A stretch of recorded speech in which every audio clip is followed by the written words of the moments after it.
Well, all right. I'm going to present today 3 subjects as one lecture because I think each subject kind of feeds into the next.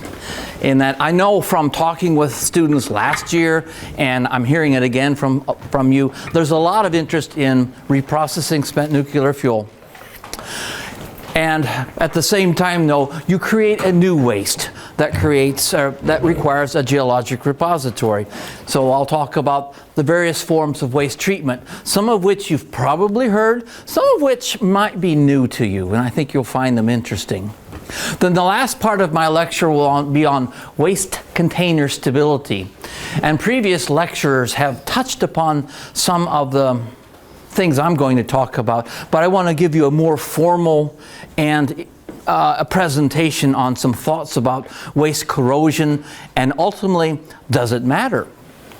At the end of the day, if the waste containers corrode, really does it have a major impact on the feasibility of a geologic repository? All right? Spent nuclear fuel reprocessing. Okay, now to fight with the pointer again, huh?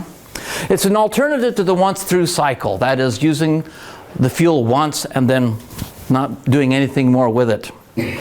Basically, extract uranium and plutonium from the spent nuclear fuel and leave the fission products, which of course are not what we want.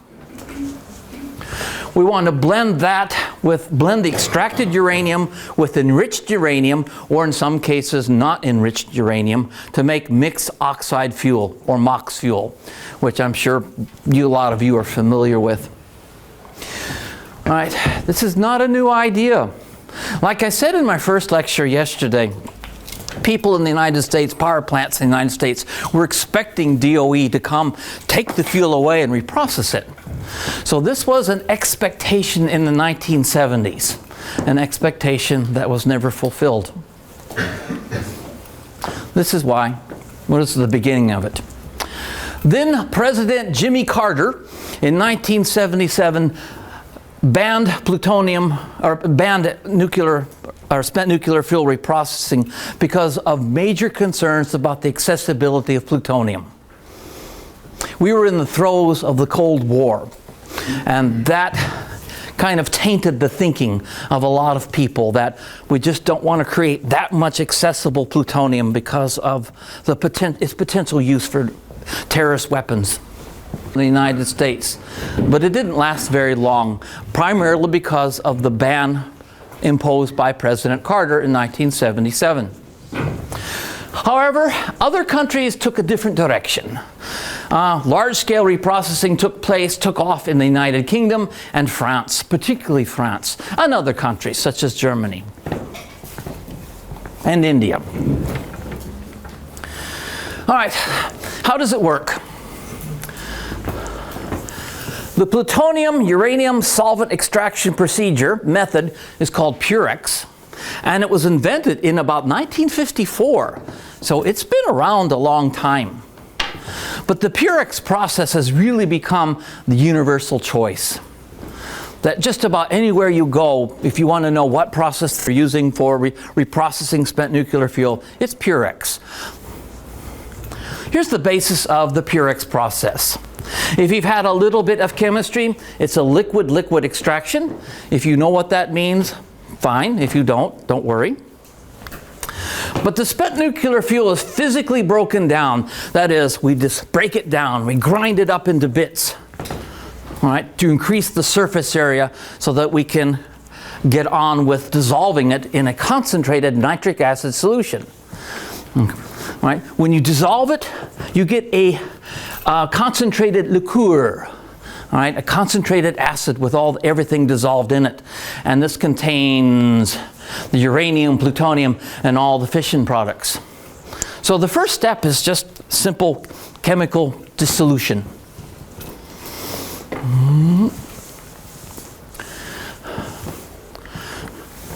We end up with an acidic, and by acidic I mean about a 3 normal nitric acid solution.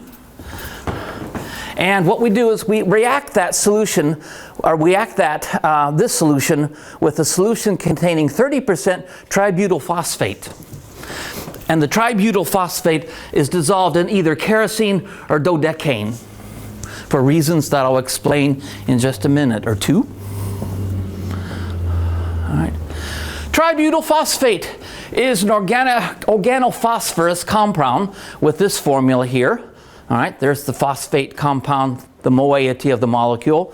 And you can see this long chain of carbon and hydrogen associated with it. And that's going to be important for how the Purex process actually works. Here's what tributyl phosphate looks like as a molecule. All right, the phosphorus oxygen part is here, and the carbon hydrogen chains are here. Now, putting it simply, how does this work? What we're doing is we're mixing a hydrophilic solution, hydrophilic being water-loving, with a hydrophobic, hydrophering solution. Now, if you have something dissolved in solution like plutonium, it's going to be hydrophilic. It's happy in the liquid phase.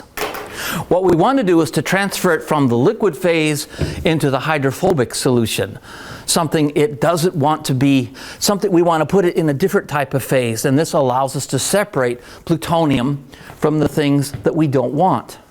That's the basis of this. This is how tributyl phosphate works. Let me show you with the next one. As I said, whoops, here we go again. Uranium and plutonium are hydrophilic. They react with the tributyl phosphate in the presence of nitrate to form, to form an organic soluble complexes which are more hydrophobic. Simply put. All right, here's the plutonium, we add a little nitrate, some tributyl phosphate, and we end up creating this plutonium nitrate coupled with tributyl phosphate. Here's the point. In this form, plutonium is hydrophilic. In this form, plutonium is hydrophobic. So we've converted its tendency to leave the liquid phase and partition into the organic phase just by reacting with tributyl phosphate. Now what makes this work is fission products such as cesium don't react with tributyl phosphate, at least not as strongly, an order of magnitude less. And they remain in the liquid phase. All right, does that make sense? All right, so that's trying to explain the Purex process in rather simple ways, separating it from a hydrophilic phase to a hydrophobic phase. All right. Here's a graphic to try and summarize the process. We start with this liqueur. We add it to a 30% tributyl phosphate in kerosene, and this is the hydrophobic part of the solution, of the reaction solution. And then from that we create an extract. In the extract we have some uranium and plutonium, and we might have a little thorium and a little neptunium. We've got some impurities. It's not, the extraction process is not 100% efficient. No extraction process is perfect. Now, in doing so though, we have this. We have the 3-normal nitric acid dihydrophilic solution. This becomes what is referred to as a raffinate. The term raffinate just refers to the waste created from reprocessing spent nuclear fuel. The term raffinate is not unique to this process, but I haven't seen it used in too many other applications. So we've got our own special word for a waste product, a raffinate. And of course the raffinate, for the most part, contains all the fission products that we have separated from the liqueur. And this becomes, unfortunately, a new waste. So that's the one thing I want to point out. There's a catch. This is the first catch. Some people advocate reprocessing spent nuclear fuel. Fine. Reusing it. Fine. But at the same time, we're creating another waste. We have a new waste to deal with in the bargain. So there's no such thing as a free lunch. All right. Plutonium-4 then is chemically reduced to plutonium-3 by adding amine hydroxide. and then extracted in a 6 molar nitric acid solution. In doing so, uranium oxide remains in the organic phase. So this gives us a simple way to separating the plutonium from the uranium. Like I said, this process is not 100% efficient, none are. Multiple extraction cycles are often required to extract more and more of the uranium plutonium from the liqueur, and then to refine the products. There is a whole family of procedures too for treating the extracts, for removal of neptunium and thorium and others. So we can continue to clean up the product by extractions with other chemicals. I didn't think we'd want to get into all that many details here, but I just wanted to make you aware that such things do occur. All right. Commercial reprocessing in the United States took place at a place called West Valley Plant. This was in New York. It was operated by Nuclear Fuel Services, briefly from 1966 to 1972. And then it shut down. They used a 3-cycle Purex process in that they went through this 3 times to come up with a product. The end products in this application were uranium plutonium nitrate solutions. That was the final product.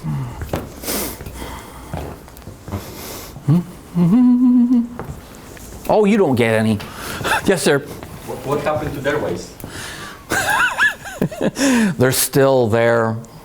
They're still there. I wasn't, admittedly, the spent nuclear fuel, the wastes that were created from the processes are still at West Valley. And West Valley has since been declared a site worthy of Superfund or cleanup at the federal level. And it's a slow ongoing process to clean up the site. So, another, sir? I might have missed this because I came late, but which country invented the Purex process? We did. We did, okay. We did. And that was not the first process. The very first process was, I forget the name of it, but it was the process actually to extract plutonium in the making of the atomic bombs to end World War II. Thank you, sir. Yes. But the Purex process was thought to be more efficient and an upgrade. Was another, yes, sir? What's the main difference between Purex and Thorax process? Because oh man. The thorax process is meant to extract thorium. yes. For in the ideas of using thorium as a fuel, which in itself has a catch or two. Yeah, I know. You know, okay. The details of the thorium extract process, I don't know. I don't have that prepared. I don't remember them being vastly different, though. I heard that it's much more complicated. I think there are a few more extraction refinement steps with it. But I think it's known. It's not like an unknown box or anything. It's doable. It's doable. It's good. In the future, we in the United States may reconsider reprocessing spent nuclear fuel, but I doubt it. Do you remember the DOE document I alluded to yesterday about the new strategy for managing spent nuclear fuel? In the wording, they more or less implied we're not interested in that they don't perceive the need for reprocessing spent nuclear fuel because of the abundant availability of uranium. So I don't think that's really a high priority for us right now. But things change, don't they? What about the waste, though? The waste acids containing the fission products and the true transuranic wastes. They still require management. Reprocessing spent nuclear fuel results in high-level wastes that must be managed and still require a geologic repository. Best example I can think of the top of my head, France. That's the direction they're going. All right, well, how do we treat these high-level wastes? This is kind of our chemical composition of a typical first cycle raffinate. As you can see, there's a lot of stuff in this. Proton, that's a fancy way of saying pH. Nitrate, processed chemical, group 1, 2, and 3 elements, zirconium, molybdate, technetium, and a lot of corrosion products such as chrome, iron, nickel, of course uranium, neptunium, plutonium, and all the rest. So there's a lot of different things here to sort out as far as reprocessing a raffinate.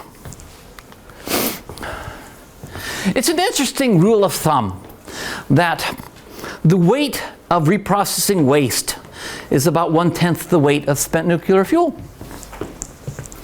So whatever the volume of spent nuclear fuel you reprocess, about 1/10 of that is the weight of the residues that we need to treat now, the reprocessing waste. Now, if you look at a curve such as this, of course, this is time versus heat, and you can see that the first two radioisotopes that contribute most of the heat are strontium-90 and cesium-137. You can see the upper curve is the total, and cesium-137 and strontium-90 really make up most of the source of the radioactivity and the heat, at least for the first few centuries during waste disposal. So those two emerge as our first concerns, the first type of fission products that we have to deal with. So, we're talking about an aqueous nitric acid solution that contains fission products, actinides, corrosion products, and of course the processed chemicals and corrosion elements derived from the corrosion of the metal. Now, as I said a little minute ago, derived from spent nuclear fuel from the nuclear weapon complex in the United States. That's where most of our high-level waste come from, in producing the nuclear arsenal that, thank goodness, was never used. But we still have to clean up the mess. And our friends in Russia do too, for years and years and years.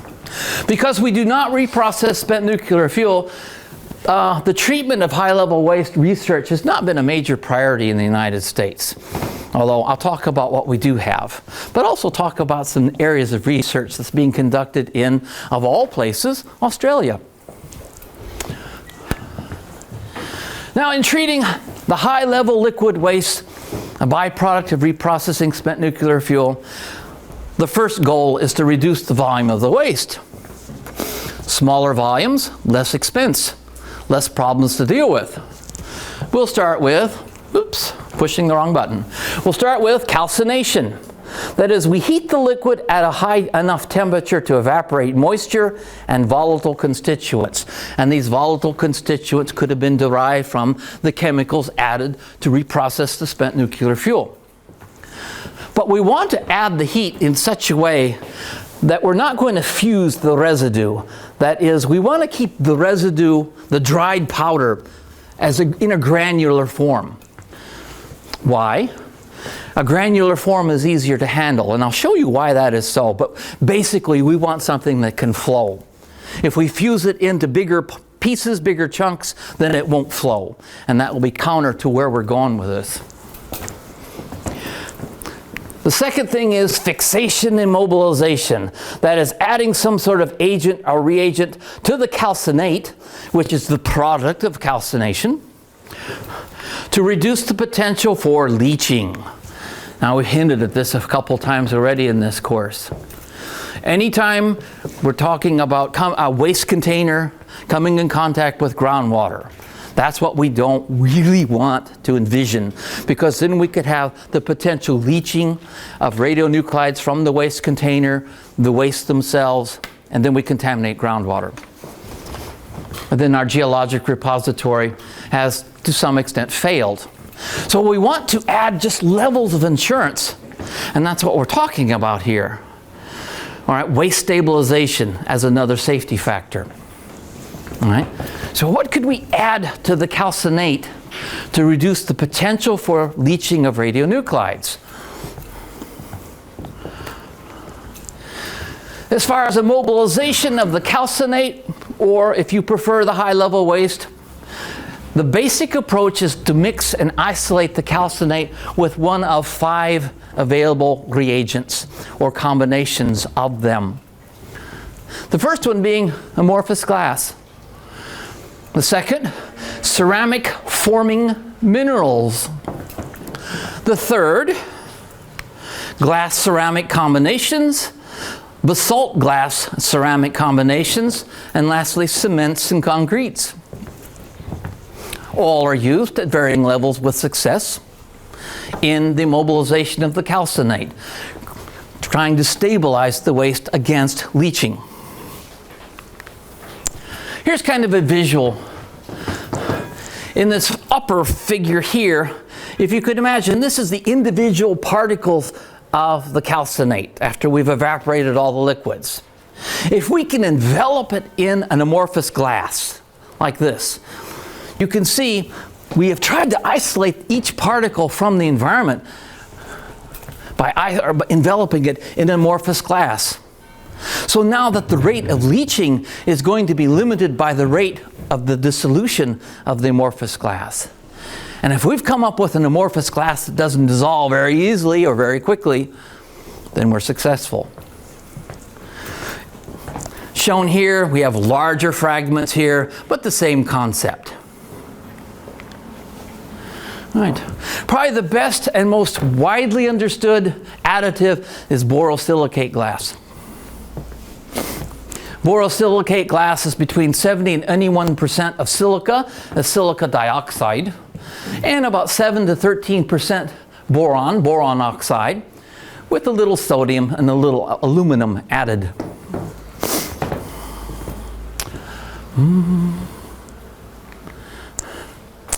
Borosilicate glass is more resistant to thermal shock, such as the heat from radioactive decay, than ordinary glass. That's why we use it. You've had chemistry courses? Maybe one? All right, have you used Pyrex glassware? Pyrex glassware is borosilicate glass. It's the same thing. That's why we use it in chemical labs. When you heat up a beaker of water or something, you add the boron because it has that property. It's more resistant to thermal shock. Make sense? Yeah, that's why we add the boron. Again, just as a reminder, the ultimate goal is to mobilize and make insoluble radionuclides in high-level waste to the best we can with the technology that's available to us. What? Yay. What do you want? You're all in Greek to me. Does this mean no? Yes. Okay. Go away. We have to do it again in 10 minutes. In 10 minutes? All right. I'm forewarned. All right. The solid calcinate then is mixed with ground borosilicate glass. In that we take the borosilicate glass from the vendor, we grind it up. Again, we're grinding it up into fine particles to increase the surface area, to increase its reactivity. In this case, we just want it to melt. Now, sometimes the liquid waste is fed directly to a glass melting furnace. I think that was done in Germany many years ago. I don't think too many places in the world do that anymore. Mostly it's a combination of how I'll describe in a minute. The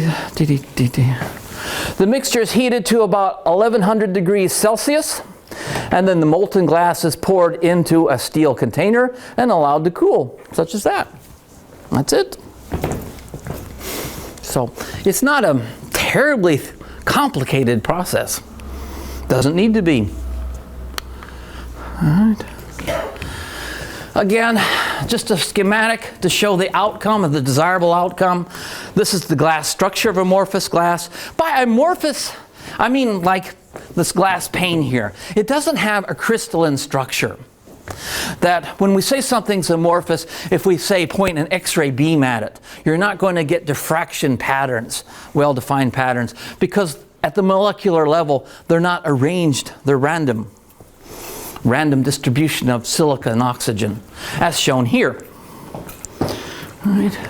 So here, The big circles are oxygen, the squares here are silica, and here we've got boron, and we have actinides with an X in them, and other waste elements. But you can see at the molecular level, these things are embedded within the silica-oxygen framework.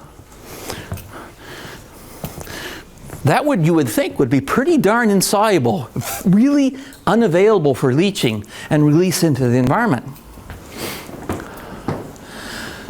This is called vitrification. That may be the term you've heard. When we vitrify the calcinate, we're creating a glass form. And these are examples of vitrified high-level waste. Typically they look like black glass, or do you know what obsidian is? A volcanic glass. The pieces I've seen are almost indistinguishable from volcanic obsidian, volcanic glass. So, and here we've got an example of the vitrified waste in a waste container, which becomes then the second barrier. The vitrified waste becomes the first barrier. We put it into some sort of waste container, and that becomes the second barrier. Then we take the waste container and what? Put it in a geologic repository, and that becomes the third barrier. The multi-barrier approach, once again. This is an example. This is the French vitrification process. When it comes to reprocessing spent nuclear fuel and the vitrification of the waste, to me, the French figured it all out a long time ago, and they really lead the way. Whereas President Carter and his contemporaries were afraid that nuclear proliferation of plutonium would lead to World War III, the French ignored all that and said, we're going to do it our way. And the world didn't end, did it? No, the world didn't end after all. The French were right. All right, so here what we have, we've got the flow. Here's the calcinate, the calcinator. So what we're doing is we're removing all the volatiles here. And this is why we don't want the calcinate to become fused together. We want it to be able to flow, because we want it to flow down and meet the glass frit, which is the ground glass. And then here we melt the mixture together, and then we pour it into the containers like you saw on the previous slide. Then the containers go off to a geologic repository. That's it. So, like I said, the French have got this down. They have figured it out quite well. All right. Storage of high-level waste. As many countries work towards establishing a geologic repository, they have temporary facilities, and for example, these containers with the vitrified waste are under these circles. Here's some red ones and some yellow ones, and I have no idea if the colors mean anything, but whenever I see a floor with these circles, wherever it is in the world, I think, vitrified waste, waiting for a repository. Okay. Now, let me talk about something you probably haven't heard about. Syn rock, synthetic rock. Has anyone heard of syn rock? Besides my own students. All right, new territory. This was invented in 1978 at the Australian National University. The basic premise: to imitate geologic storage of radionuclides by using a mixture of minerals and heat and create a ceramic waste form. So instead of glass, borosilicate glass, we're going to try and pick minerals, titanium-containing minerals, to do kind of the same thing, to create a ceramic waste form. All right. We use titanium oxide minerals. Titanium is particularly resistant to chemical weathering, and minerals that form with oxygen also are particularly resistant to chemical weathering and are very persistent in geologic environments. Now, it just so happens that naturally these uranium oxide minerals have stored uranium, thorium, and other trace elements, rare earth elements, for millions of years. They do this naturally. Now, if they do that naturally, suppose we could engineer some ceramic waste forms that do the same thing. And that is exactly what they have done in Australia. Some of the leading titanium minerals that have been used for this process start with hollandite, a barium aluminum titanate. And here we have ruthenium, and others can replace the aluminum and titanium within the structure of the mineral. Zirconolite, a calcium zircon titanium titanate. Here we have strontium, rare earth elements, and others can replace the calcium within this. And perovskite, a calcium titanate.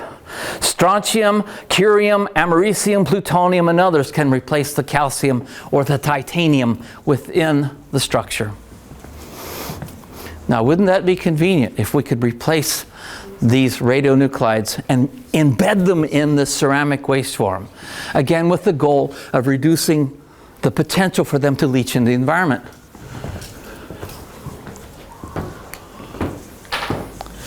Just a schematic, again, to show a couple different things here. This first one is zirconolite, and you can see what we have are titanium oxide tetrahedra, and then we have the calcium in between them, and here we could have, in the open circle, uranium and actinides. Again, embedded within the structure at the molecular level. A hollandite on the far right there. All right, here we have titanium, aluminum, octahedra. And in the middle, we could have, as a circle here, cesium. Boy, if we could get the cesium within the structure, you might envision that cesium is not likely to leach significantly over geologic time.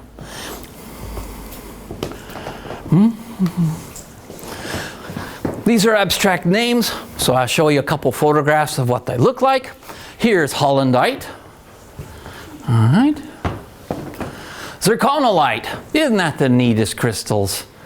I mean, really, don't you think this is a beautiful crystal, zirconolite? Next, perovskite. Hey.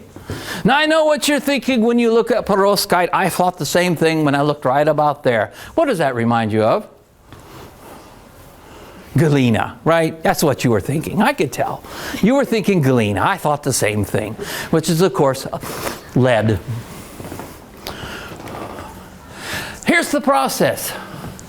We take about 10% of the calcinate is added to a mixture of ground. That is, we take these minerals, again, we grind them up because we want to increase the surface area, to increase their reactivity.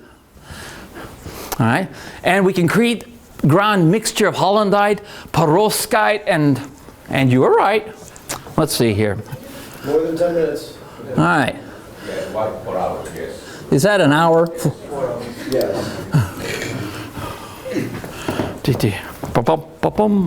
Lost my rhythm here. Okay. A mixture of perovskite and zirconolite. And also there are a number of combinations of these titanate minerals and some other titanate minerals. And I won't go into all the details, but there's been a lot of research in this area, but these are the basic titanate minerals that most of the work has been done. Anyway, we do a hot press at 1100 degrees to 1300 degrees Fahrenheit, and then the radionuclides become part of the mineral structures. Way cool, huh? You allow it to cool, recrystallize in sealed containers, like you saw with borosilicate.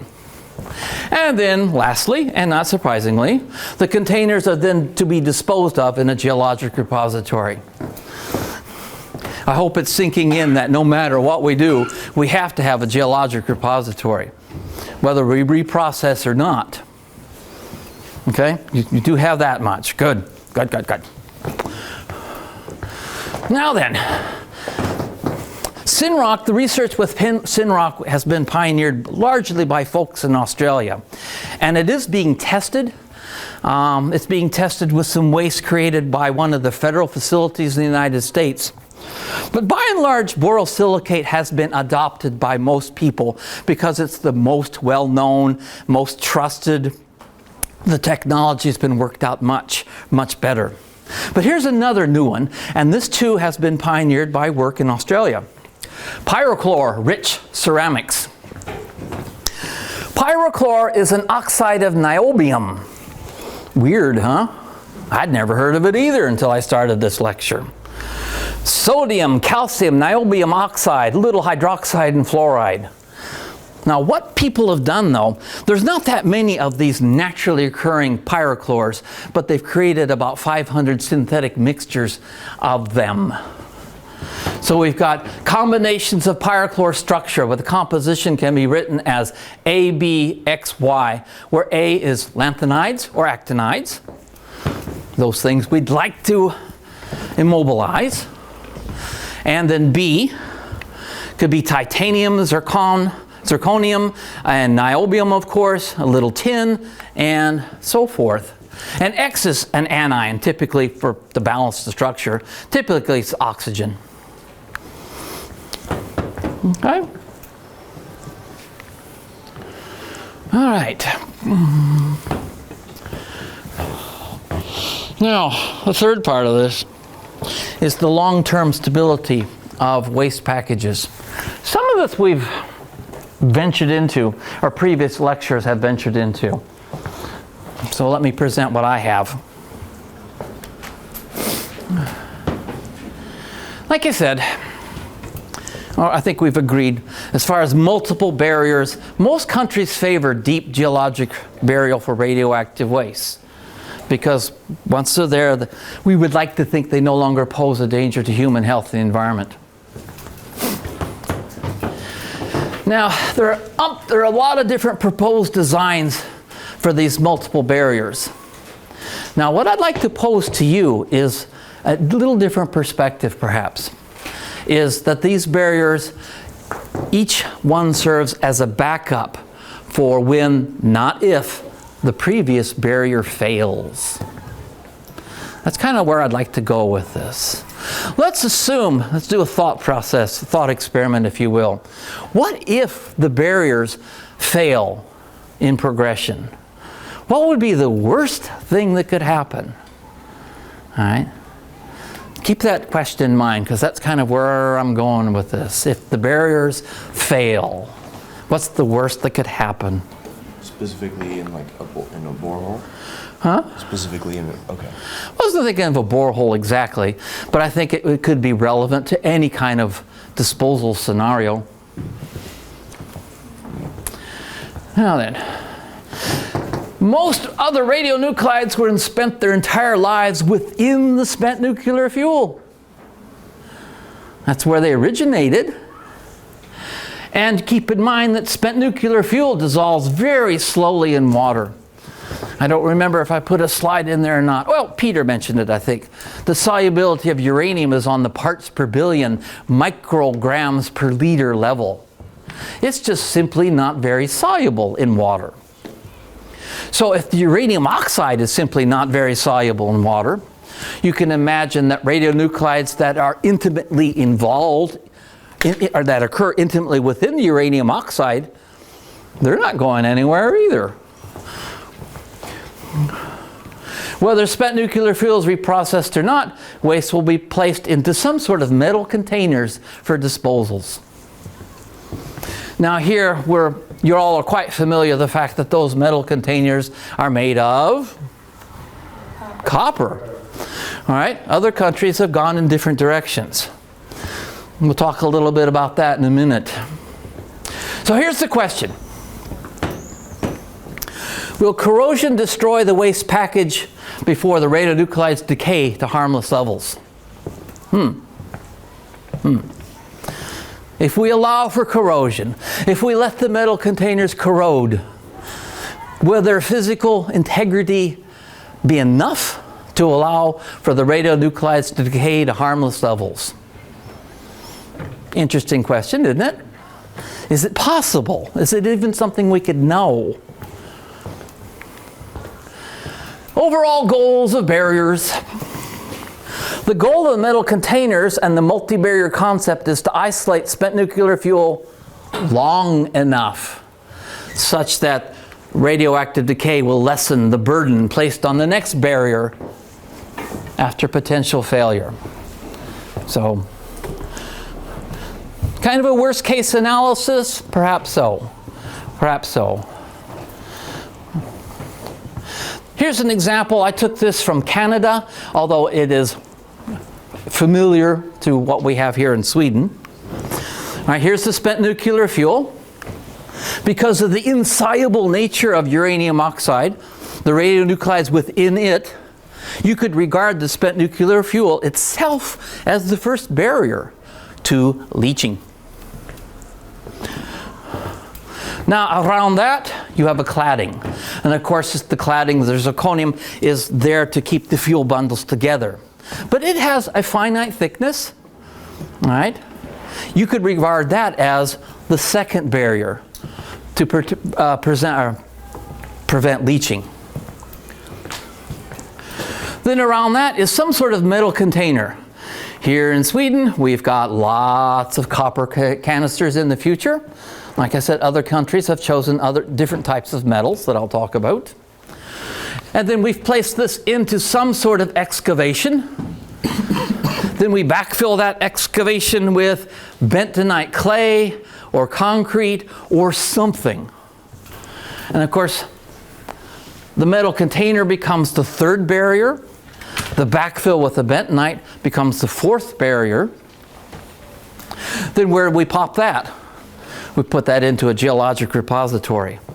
And here, some sort of rock mass, preferably a rock without fractures, because as some of you know or learning, fractures can conduct water, groundwater, which is again something we want to avoid. All right, then the geologic repository, the rocks itself become the fifth barrier.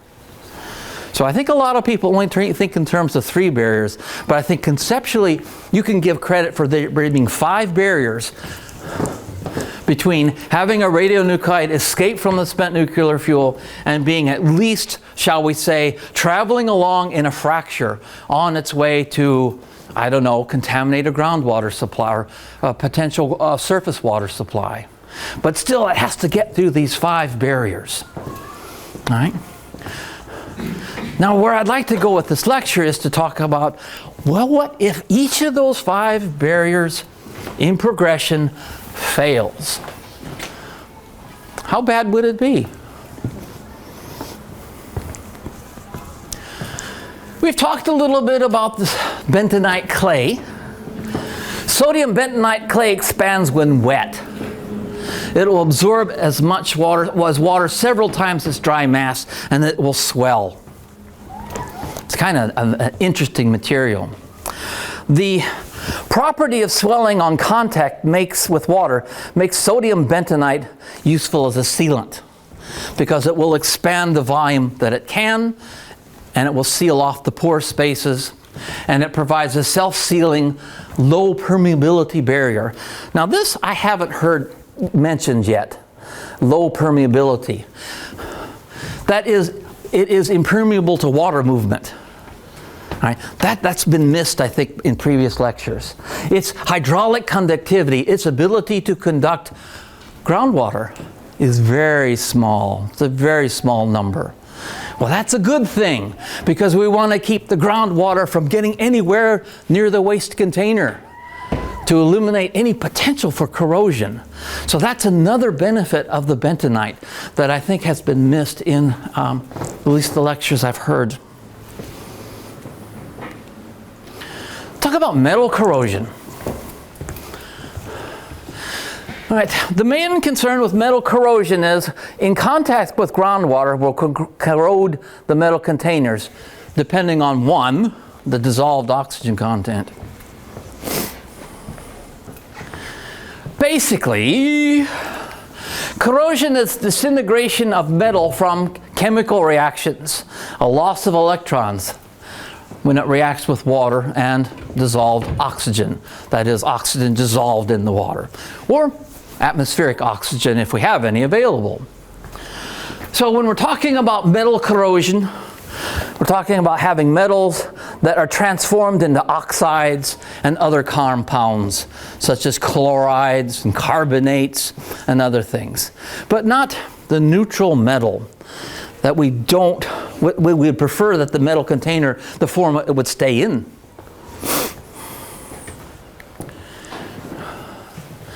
Right. Many metals are initially in a neutral charge state, such as iron 0. Okay? If we take iron 0, I'm starting with something familiar that you've seen, like iron corrosion.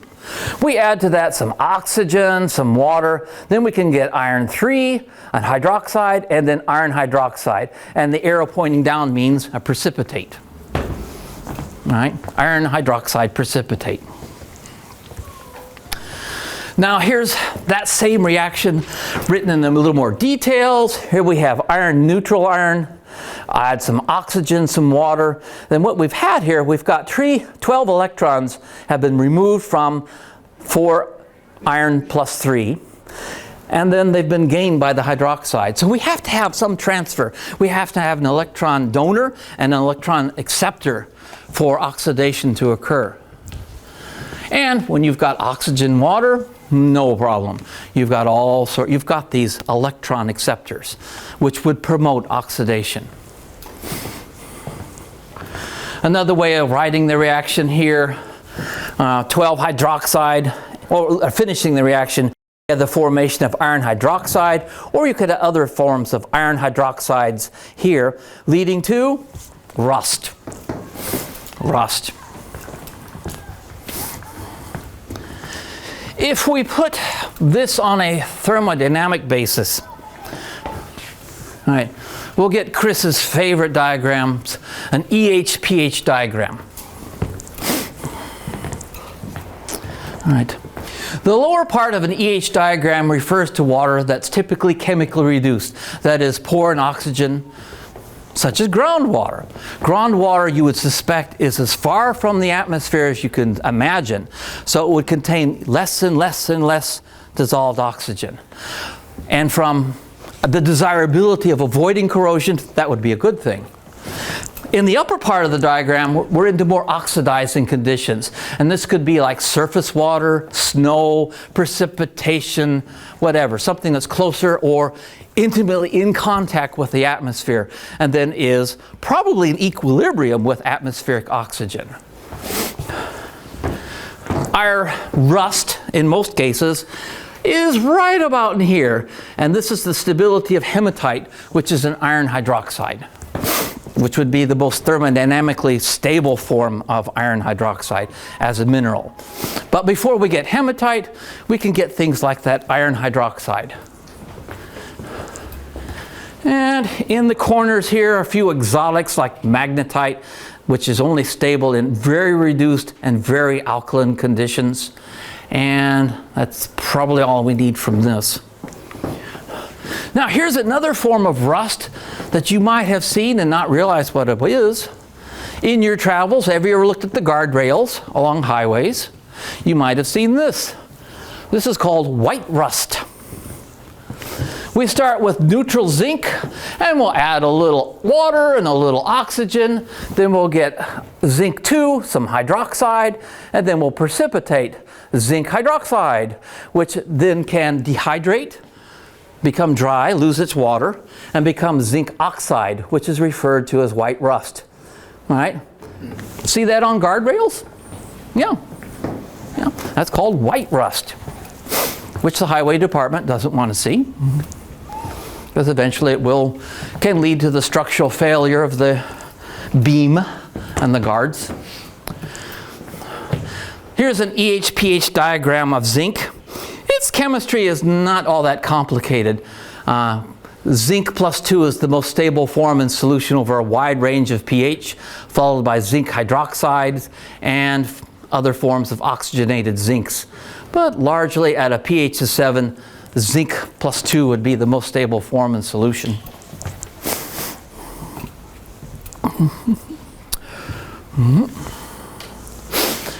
Other factors that affect corrosion. pH. Of course, pH controls the solubility of metals. Acids will dissolve metals. So, something that's very acidic, you're going to have the mobilization of metals. You convert them from neutral forms away from converting into hydroxide forms where they can precipitate, and you're creating, like we just said with zinc, zinc plus 2 is the most stable form. And as you saw, zinc was most stable in the acidic part of an EH-pH diagram. Same thing. Same thing. That's how they affect the pH. Oxygen water promotes corrosion, and you've already seen a few chemical reactions, how they lead to electron acceptors, which we need to get the reaction going. Now, the presence of other ions too can accelerate corrosion. Best example I can think of, we'll take iron 3 and add some chloride to it. What we're doing is we form iron chloride 3, which is a neutral molecule, which drives the reaction to the right. In other words, if you keep pumping chloride into here, and if you have the iron available, you're going to keep driving the reaction to the right. And what if you have chloride from seawater or groundwater? That's the bad news. That's what chloride can do, is to help drive these reactions to the right, because as you're forming more of this as the product, you're going to drive the reaction, and it's going to keep trying to equilibrate if that iron is available. All right. This is why, for example, I don't know, do they add salt in Sweden during the winter? Do you use salt, or did you think of something better? Wouldn't surprise me if you did. Well, in the Midwest, we use a lot of salt in the winter because we have to, because of ice. And that leads to corrosion of vehicles.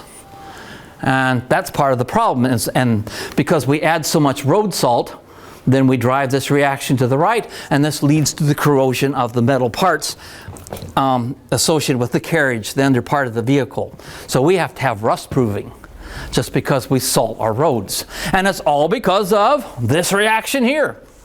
Now, in the context of a geologic repository, if we're talking about a stainless steel container and we have salt intrusion from connate waters, then we have the source of chloride.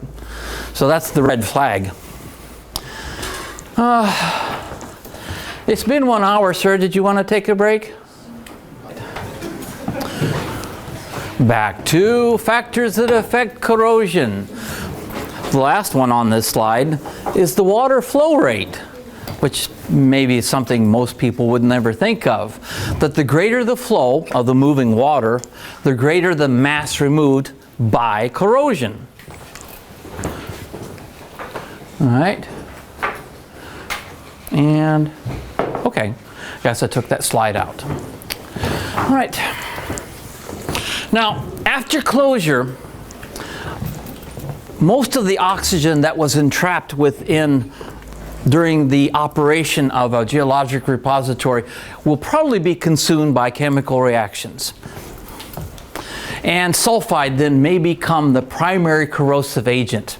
And I think one of our previous speakers was talking about this a little bit, that if you have sulfides present, that there's a potential for copper reacting with sulfide, forming this and hydrogen gas.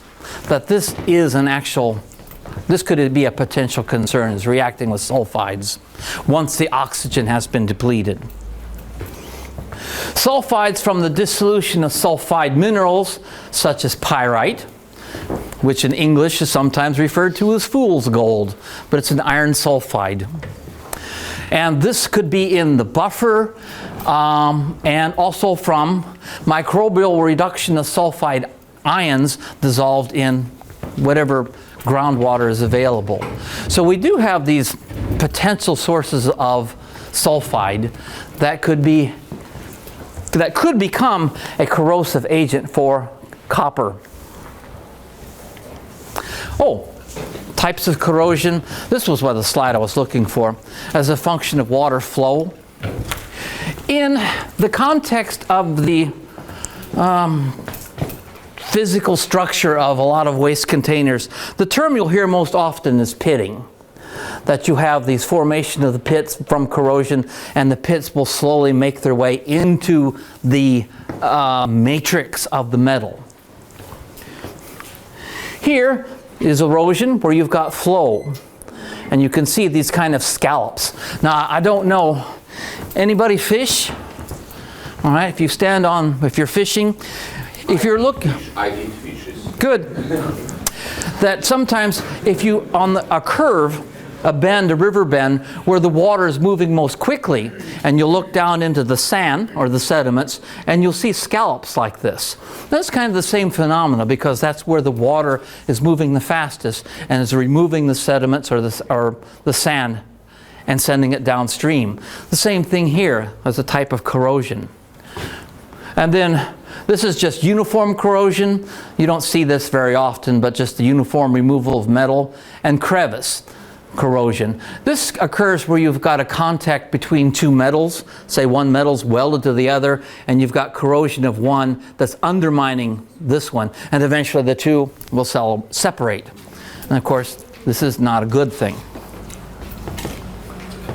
Now, there are some chemical processes that can help us. The first one being chemical passivation.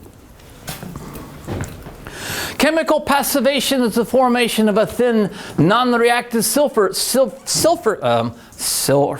film. I'll get it out. Surface film, which is composed mostly of oxides that inhibits additional corrosion. Yes, it inhibits additional corrosion. Intuitively, you might guess, that sounds like a good thing, and it is. If we return to copper, neutral copper here, we can have a passivation layer that's composed of copper oxide, or copper sulfate, copper hydroxide with chloride. The overall goal, though, is it can prolong the stability of the waste package. Okay? So that would be a beneficial thing. In constructing stainless steel for industrial applications, passivation of the material before it's sold by vendors is a standard practice because it helps reduce the rate of corrosion. So this is something we can count on. Now, we talk about rates of corrosion. I'm zooming in pretty much on copper because we're in Sweden. This is an example. One of the things we can use for examples, or we can garnish for data, are anthropogenic analogs. One of my favorite stories, and you'll hear this story again. There was a bronze cannon recovered in 1982 from a Swedish shipwreck that went down in 1676, and it had been buried in marine clay sediments for 306 years. And this is kind of the orientation as it plunked down in. All right, and what they did was they exhumed the cannon, and here they're cleaning it up, and then they did microanalysis to get an idea of, well, how much the metal corroded. And Václav, correct me if I'm wrong, they're going to see this. No. That's not the cannon at the... Well, the cannon, yes. That is the cannon they're going to see. But once you ask me, actually, there were two ships which sank in Sweden and were recovered. One of them is Vasa, actually, which you can see in Stockholm. It's worth actually to see, especially for Poles, because this ship was built for the war against Poland. And the second was Krunan, so-called the crown, which is actually in Kalmar Museum, but the cannon is actually in the encapsulation laboratory. That is the one. So you can make even we will make the photo of everybody on the cannon. Right. So you can touch the cannon. You can have your photograph taken with it. So see in Stockholm in Vasa Museum, and that was actually 50 years older ship actually. All right. But this is from the royal ship, the Crown Krunan. All right. Very good. Anyway, by using surface analytical techniques, they measured a corrosion rate of about 0.15 microns per year, because we know when it went into the water and we know when it was removed. All right, so it's interesting. If the thickness of the cannon then was about 5 centimeters, at this corrosion rate, assuming a uniform rate of corrosion, just as a first approximation, that cannon would last for 100,000 years.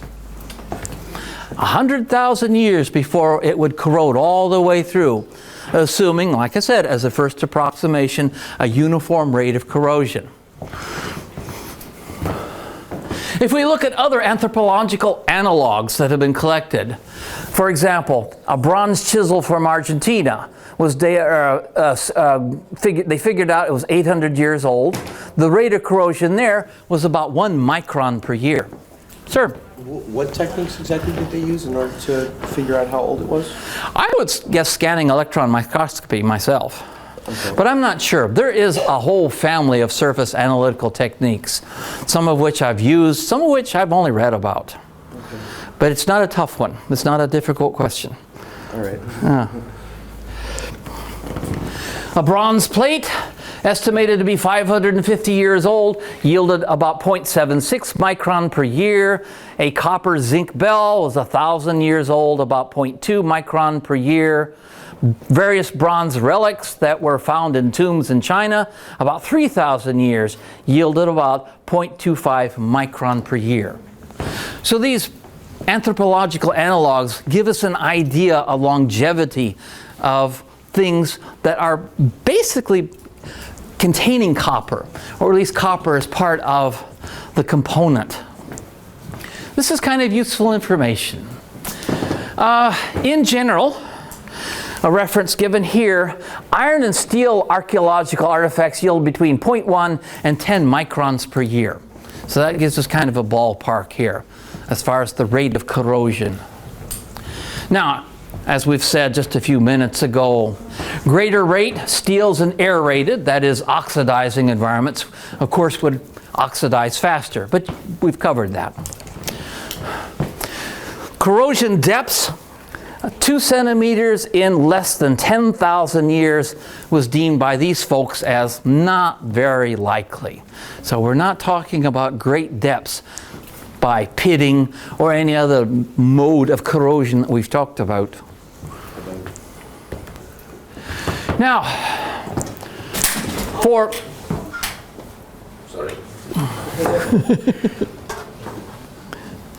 for Yucca Mountain, they did not choose copper. They chose instead a nickel chromium molybdate alloy. And this is the leading candidate for radioactive waste containers for the Yucca Mountain project. It's called Alloy 22.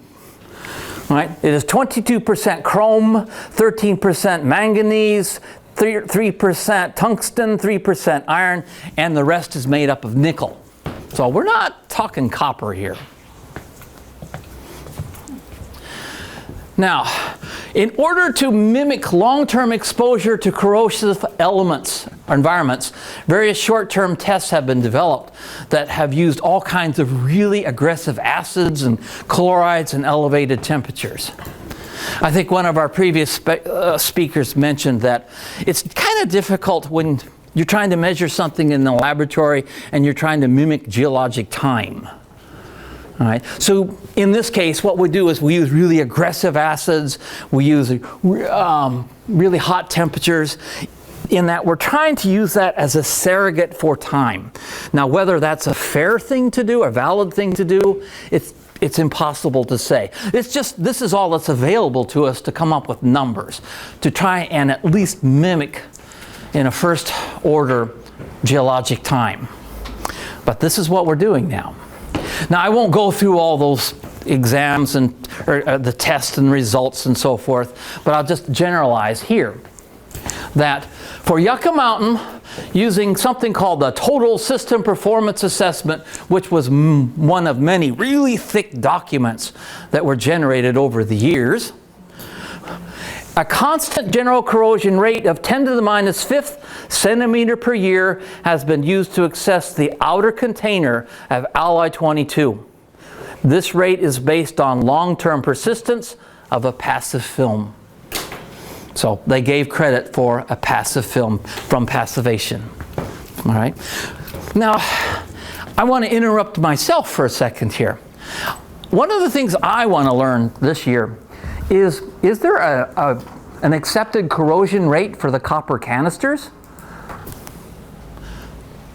I've yet to find one. I mean, for Yucca, this is the number that everything else was based on. We all decided this is the corrosion rate, and we're going to base the design of the containers and everything else on that.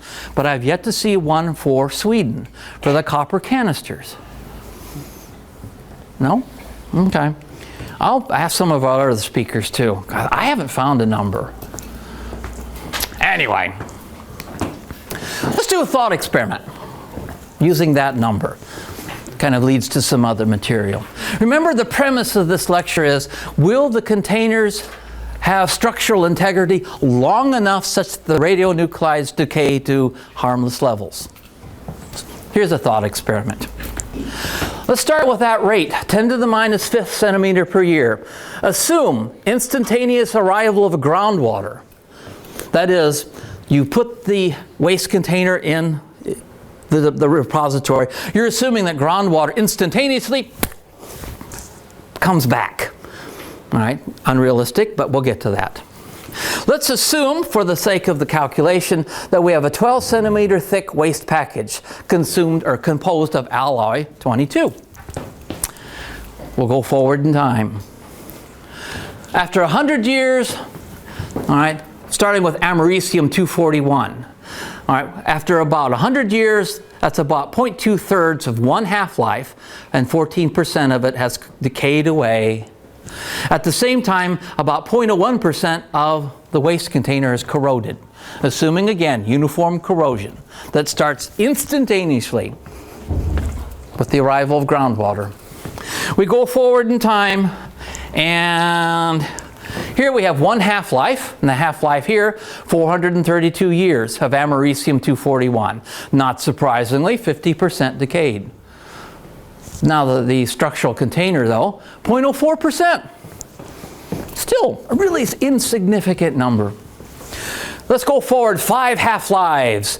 All right, 2,000 plus years into the future, and 97% of the americium 241 has decayed away. Our waste container, 0.2%. We're doing all right. All right. We'll go to 10 half-lives, which for a lot of us, that equates to about 99.9% decay. 10% or 10 half-lives is kind of a convenient benchmark for saying it's gone. Because you know it's exponential decay. It never reaches the x-axis. So for practical purposes, we say 10 half-lives, it's gone. In the meantime, our waste container, about 0.4% has corroded. So it's doing all right. Now this is with americium 241. Let's choose something that has a little longer half-life, like technetium 99. It has a half-life of 200,000+ years. Same argument. We'll use the same corrosion rate, 10 to the minus 5th centimeter per year. We'll assume the instantaneous arrival of groundwater to a 12 centimeter thick waste package. Now, as you can see, after half of a half-life, 29% is decayed, and about 9% of the container has corroded at that rate. All right, but as we go to, let's go all the way to the end here. Remember we said 99.9% is a good functional definition of it's gone. Well, as you can see, at 5 half-lives, we're about 96.9%, but about 88% of our container has corroded. Now, if we drift into 10 half-lives, you can see the container has failed. This scenario didn't work. The container was breached before we reached 10 half-lives. Okay? So we got to back up a little bit. Let's examine some of these assumptions. One being that groundwater would arrive instantaneously after waste emplacement. Okay? One, that's not going to happen. But at least this gives you kind of a boundary condition that there might be theoretical boundaries of how long you can contain the waste before you have this sort of scenario, before the groundwater does arrive. Waste package degradation. I chose this because I like the graphics. It conveys a lot of information here, but here are the waste assemblies, and here we have the waste container, and this is the corrosion allowable material, and the corrosion-resistant material. What they've done here is they're assuming that some portion of this material is going to be lost from corrosion. So we'll allow that to happen. This will be a consequence of the chemistry of the system. This isn't something we can stop. Of course, what we don't want is to get into the corrosion, this part of it, the lower part. But again, it just shows physically the degradation of the waste container from corrosion. Let's talk about the cladding. You don't hear much about the cladding. You know, we had that previous lecture when we were at club, and I asked, do you give credit for the cladding as a barrier? And you heard the answer was no. They assume there's a hole there. So they just, no. One of the things we've tried to do is to consider the cladding as a barrier and try and come up with maybe more information about it as a barrier. Let's talk about it. Zinc alloy is frequently used in the cladding of fuel rods, and the tube that has this is only 1 millimeter thick. I mean, it's not very thick at all, but still.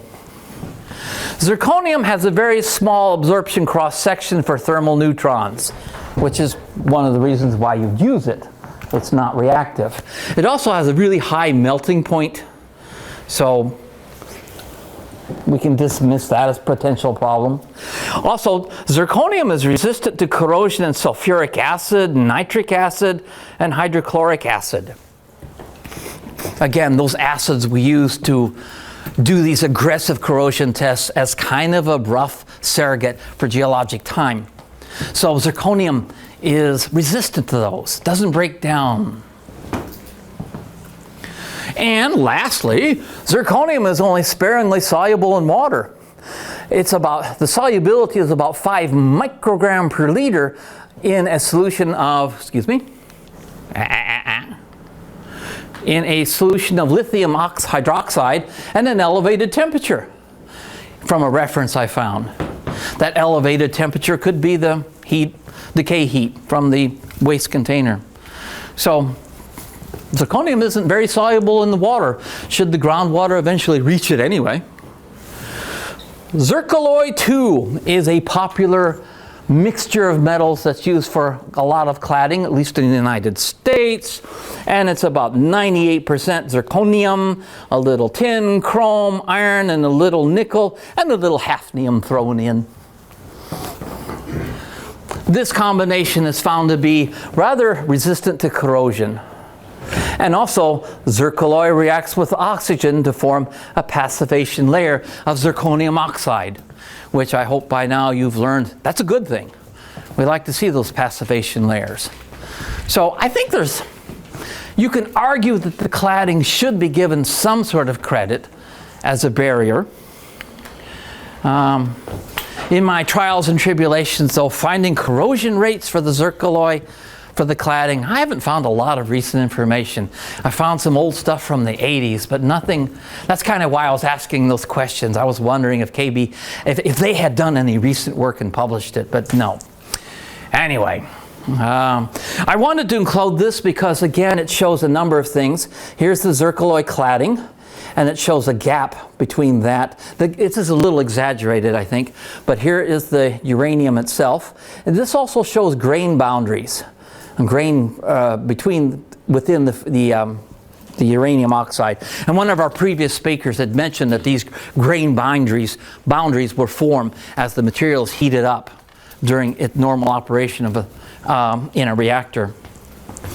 But for our purposes, we want to know about these grain boundaries and these fractures, because that's going to be important for the last part of this lecture here.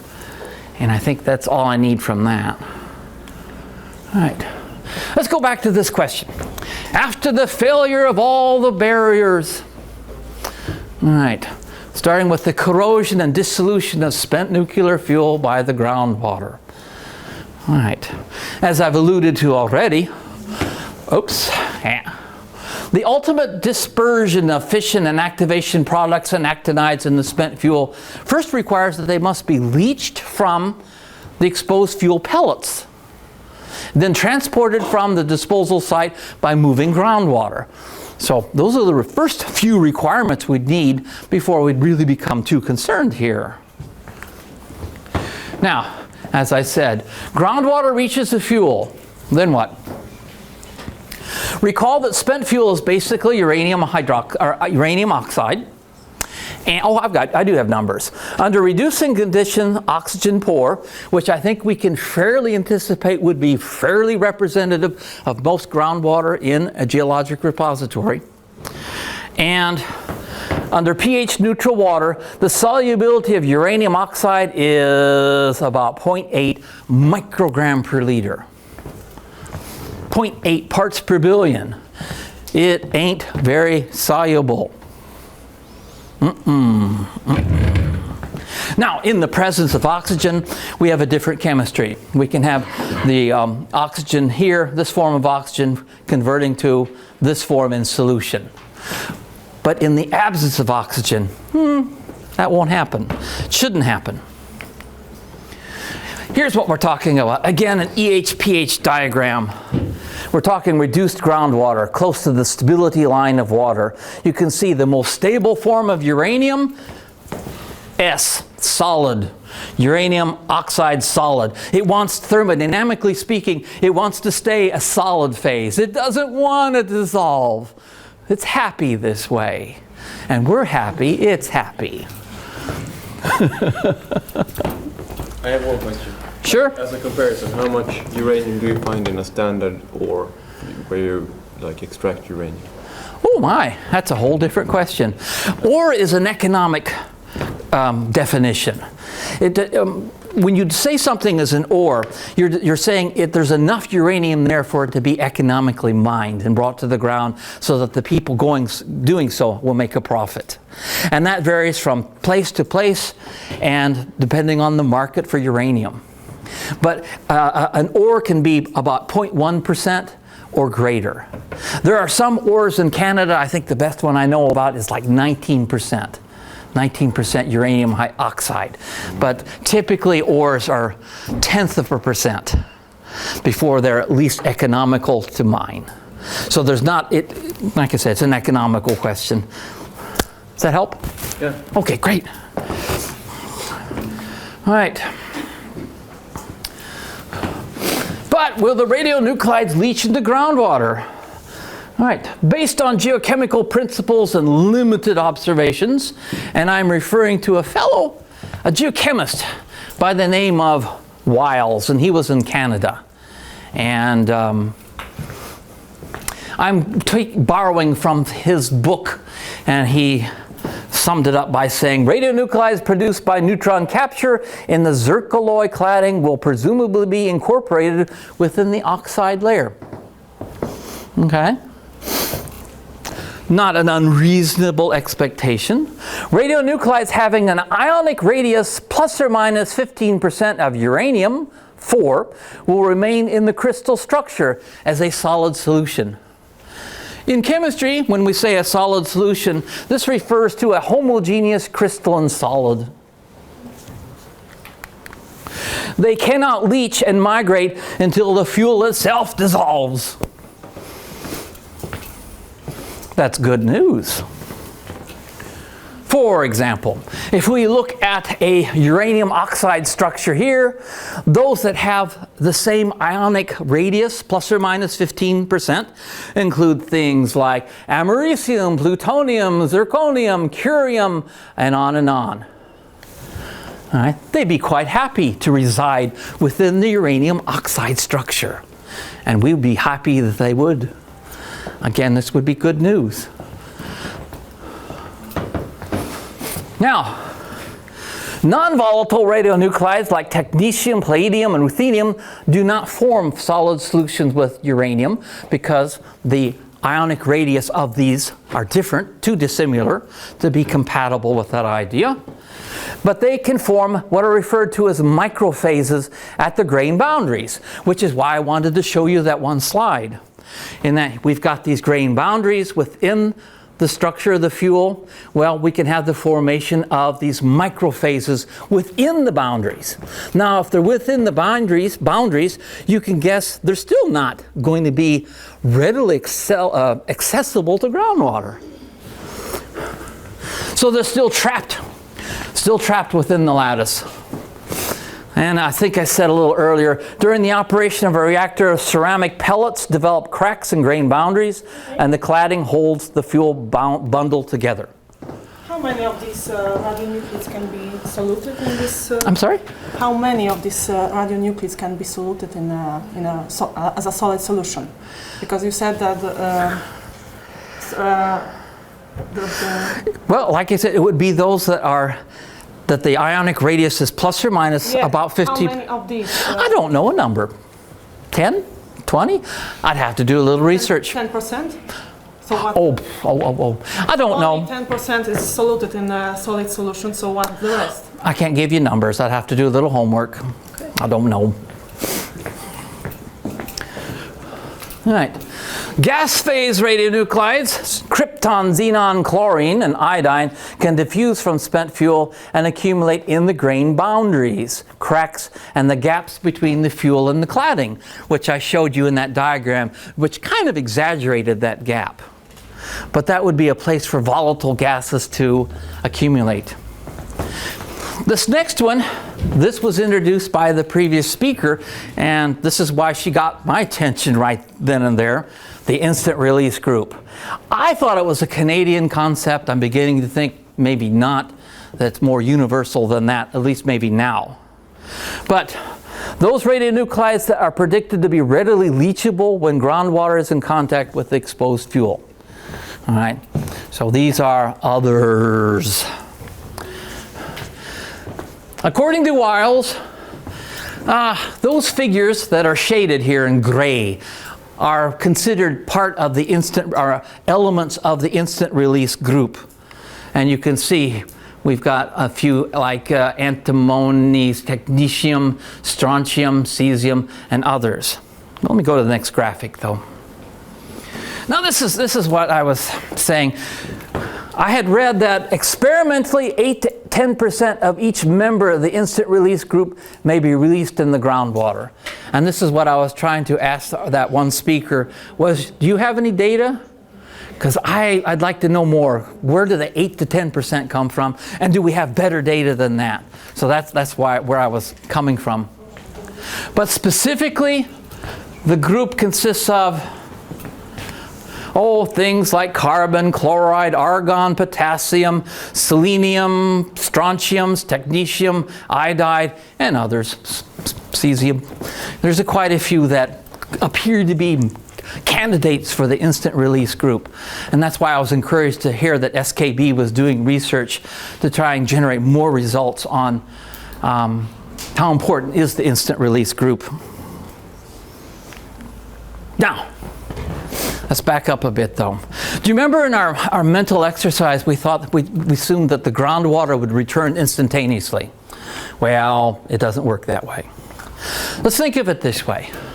Consider the time needed for groundwater to resaturate the disposal site. All right, we've dewatered the site, and then eventually when we turn the pumps off, the water comes back.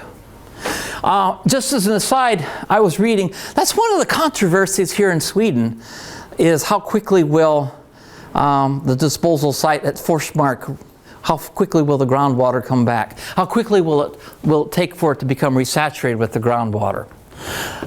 I think the thinking by most people is that it's going to take many, many centuries before the groundwater comes back. But there's some that advocate it could come back sooner than that, which would change or have an effect on the dissolved oxygen content, which would affect the corrosion of the canisters, and on and on and on. So maybe we'll hear more about that later in the course. I don't know. I hope so. All right, the corrosion of the waste packages. The corrosion of the cladding, let's give the cladding some credit. Groundwater to transport the radionuclides to the surface or to wells. In other words, the amount of time it would take for the groundwater to come in and transport our radionuclides from where they are to some place where we don't want them to be, such as someone's drinking water supply. It's someplace that matters to somebody. All right, now, consider also the impacts of subsurface attenuation, such as absorption and precipitation. All right, these are geochemical processes, which I'm going to talk about in my third lecture. All right, in your homework assignment, you have a chance to measure the absorption and desorption of cesium by bentonite. All right, that's kind of where this is coming from. These kind of processes can slow down or at least or can take out of solution radionuclides as they move from a source to an area potentially impacted by them. Chemical precipitation too. I'll talk more about that in my third lecture too. That you could have cesium, but if you have enough strontium in solution, enough chloride, then you can precipitate it as cesium chloride, cesium carbonate, cesium something, such that its migration in groundwater is done. It's done. It's happier thermodynamically as a solid phase, not as a dissolved phase. And that's a good thing. That's a good thing. Now, Wiles reasoned that in the time frame of thousands of years that this would take place, many members of the instant release group would decay away. Right? They would be released, but okay, time is money here. They have half-lives. They're decaying away. All right. So using the Canadian plan for spent nuclear fuel in granite, which I thought was apropos, considering what kind of bedrock is here? Yay, we're getting somewhere. Granite. Wiles came to the conclusion that in 10,000 years, only 2 radionuclides would escape and move away from the disposal site after all the barriers had failed. Only 2. Chloride 36. 1. Chloride 36, why? Chloride 36 is an anion with a really long half-life. All right, 300,000 years. Iodide 129 is an anion with an incredibly long half-life. Wiles assumed that technetium-99 would precipitate under reduced conditions, which is a pretty good assumption. Now, one of our previous speakers mentioned chloride and iodide, but one of the things that got missed was that they occur as anions.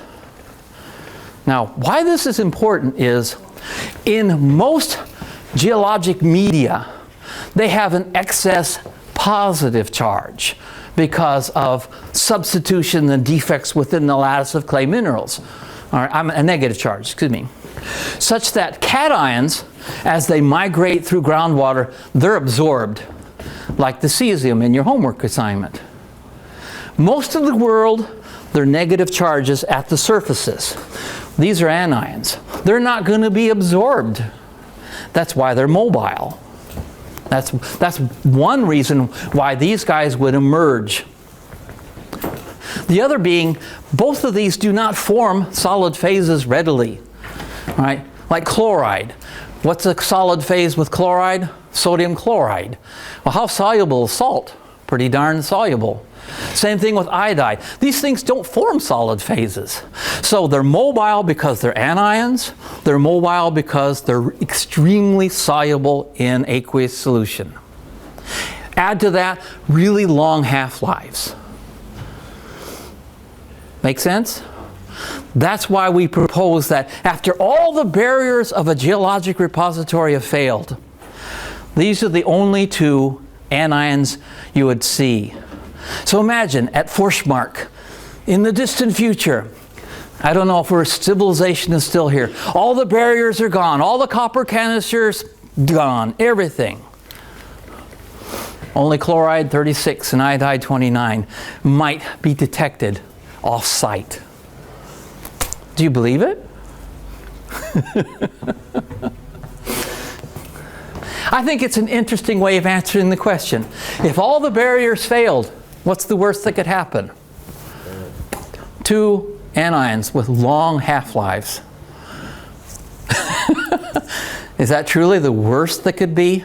If that's the worst that could happen, then I'm feeling pretty good about geologic repositories. How about you? Sir? Isn't that a bit worrisome though? I mean, I didn't.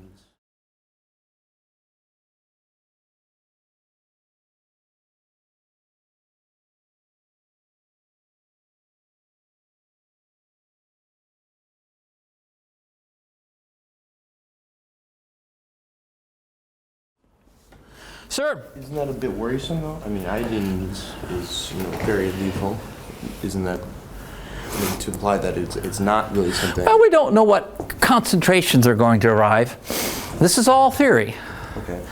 This would be hard to prove or disprove. It's just food for thought. A mental experiment. All right. That's what I had. Questions? Yes, sir. I have a question of reprocessing. And we pour high-level liquid waste in melting bowl, glass melting bowl, right? Okay. Okay. Then the bowl is also waste, radioactive waste.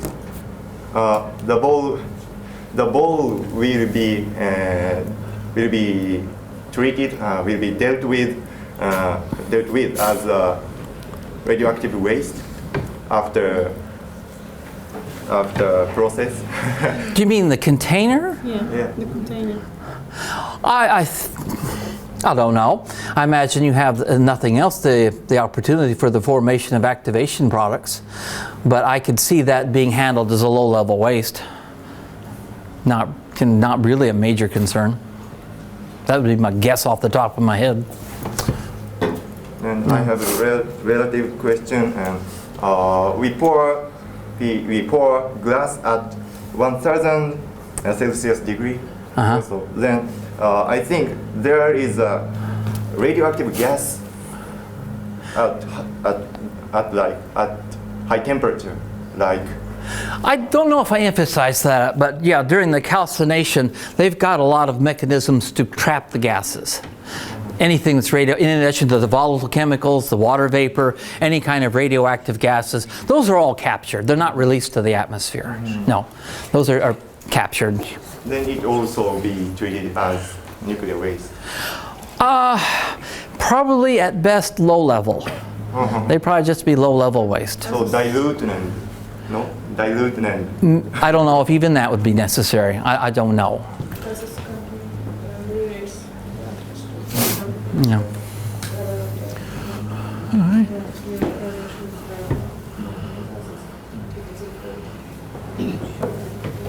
Anything else? Oh my. Sure.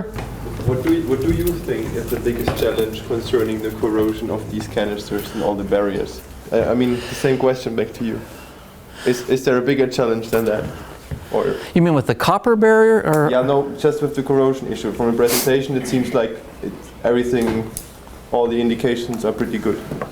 That's my gut feeling. All the indications are pretty good. So it's more like a structural problem of the canisters perhaps you have to take care of instead of corrosion problems in the long term. That's my gut feeling. I mean, we've been hearing a little bit more about the impacts of the compression of glacial ice. I didn't hear that last year. And the shearing from the movements of rock. That was something I've been learning too. So yeah. But no, I focused pretty much on the chemistry. There were others. Yes, sir. How can you assume that the corrosion occurs at a constant rate? Pardon me? So how can you assume that the corrosion occurs at a constant It doesn't. rate? It doesn't. One of the graphs that I took out to make this lecture reasonable showed that they had measured corrosion rates as a function of temperature and pH, and you had all sorts of interesting nonlinear relationships. But I think what they did was, for the sake of regulations, they had to use one number, because that's just a regulatory requirement. You can't have, a multivariable equation and expect everyone to use it. That they had to pick a single number for regulatory convenience. There's the word I'm thinking of. So that all the modelers and the engineers and everyone else would have some basis, and everyone is at least using the same number that's agreed upon as being not the perfect answer, but at least a reasonable guess. So yeah, it's not science. It's, like I said, regulatory convenience. So you mean the linear is maybe assumed as more reasonable than the accelerated case? Could be. Could be. Others? Yes, ma'am. Yeah, Olga? yes, I really like the picture that you leave us with. I mean, that if we put the canisters in the tectonically stable environment, it will be maybe no harm for the environment. But I have also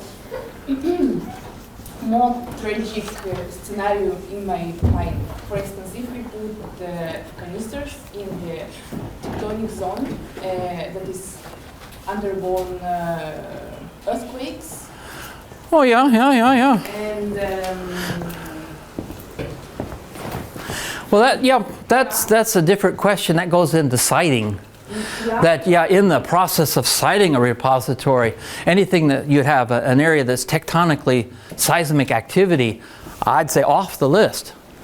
No, you wouldn't want to put that next to a, area where you have active faults.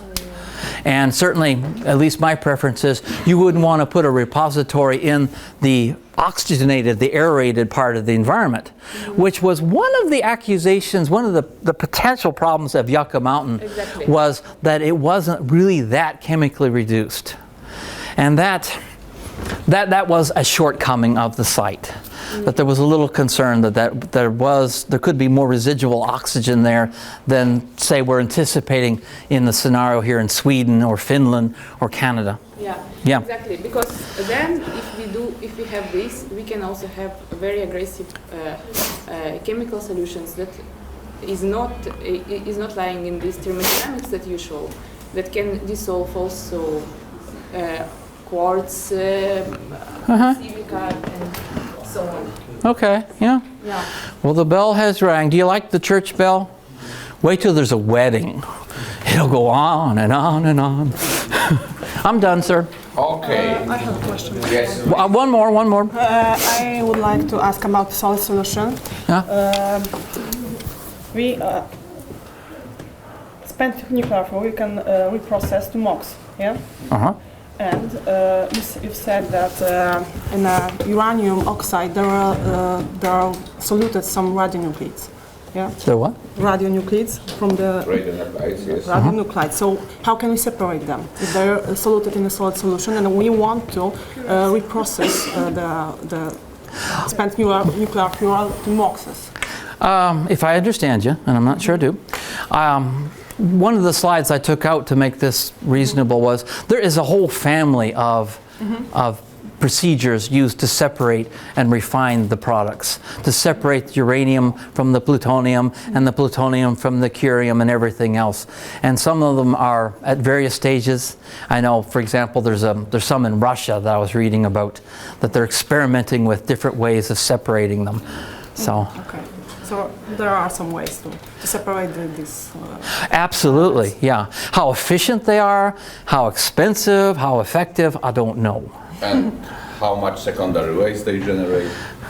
And they create other ways, yeah. But in general, Małgorzata, I mean, this is, for a chemist, it's not that very difficult question to ask, because most of the materials you want to separate are actinides, and most of them you want out of that are actually lanthanides. So they are chemically similar. But then, if you want to separate plutonium out of the uranium, this is the next question. But that's, for example, the Purex is done. It's and there are chemical processes. It was then Puretex developed also to actually extract both plutonium and technetium out of the. Okay, so applaud for.